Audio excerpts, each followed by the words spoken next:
সুপ্রিয় দর্শকবৃন্দু, আসসালামু আলাইকুম রহমতুল্লাহি ওয়া বারাকাতুহু। প্রীতি ও শুভেচ্ছা নেবেন, আশা করি সকলে ভালো আছেন। ব্রাহ্মণবাড়িয়ায় একটি হৃদয় বিদারক ঘটনা ঘটেছে।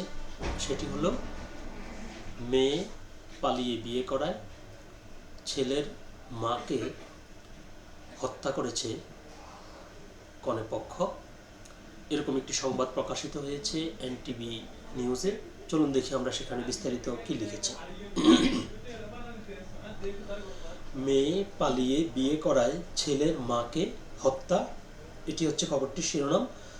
বিস্তারিত বলা হয়েছে, ব্রাহ্মণবাড়িয়ায় মেয়ে পালিয়ে বিয়ে করার জেরে ছেলের মা দীপালি রানী দাস ৫৫ মেয়ের ভাইয়ের ইটের আঘাতে নিহত হয়েছেন বলে অভিযোগ উঠেছে। আজ মঙ্গলবার ১৬ ডিসেম্বর দুপুরে সদর উপজেলার মাসিহাতা ইউনিয়নের কাঞ্চনপুর এলাকায় এই নৃশংস ঘটনা ঘটে। নিহত দীপালি ওই এলাকার মৃত শৈলেন চন্দ্র দাসের স্ত্রী। নিহত দীপালির মেয়ে ইতি দাস জানান, প্রায় ৩ মাস আগে তার ভাই সবুজ চন্দ্র দাস পাশের বাড়ির সুকেশ চন্দ্র দাসের মেয়ে সুইটি রানী দাসকে পালিয়ে বিয়ে করেন। এই বিয়ে মেয়ের পরিবারের লোকজন মেনে না নেওয়ায় বিয়ের পর থেকেই তাদের পরিবারকে নানাভাবে হুমকি ও ভয়ভীতি দেখানো হচ্ছিল। নিরাপত্তাহীনতার কারণে তারা এক পর্যায়ে বাড়ি ছেড়ে অন্যত্র গিয়ে আশ্রয় নেন। সম্প্রতি বাড়িতে ফিরে এলে পুনরায় কনের বাড়ির লোকজন হামলা ও ভয়ভীতি দেখানো শুরু করে। এরই ধারাবাহিকতায় আজ সকালে স্থানীয় বাজারে সবুজ চন্দ্র দাসের পরিবারের সদস্যদের উপর হামলা চালানো হয়।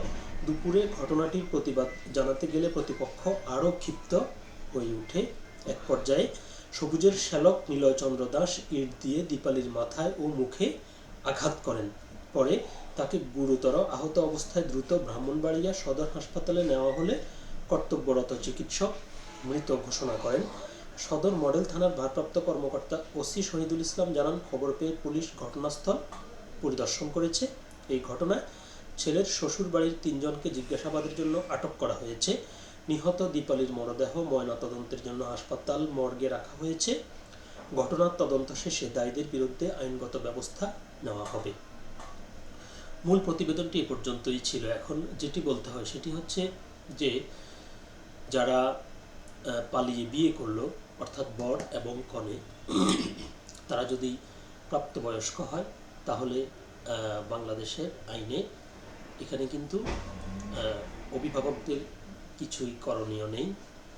আর যদি অপ্রাপ্তবয়স্ক হয়ে থাকে তাহলে তারা বিষয়টি নিয়ে সামাজিকভাবে কিংবা আইনের আশ্রয় নিতে পারত। এভাবে নৃশংসভাবে কাউকে কেউ হত্যা করতে পারে না। তো যে ব্যক্তি এই হত্যাকাণ্ড ঘটিয়েছে, আশা করব খুব দ্রুত তাকে আইনের আওতায় এনে আইনানুগ শাস্তি প্রদান করা হবে। সকলে ভালো থাকবেন, সুস্থ থাকবেন। আল্লাহ হাফেজ।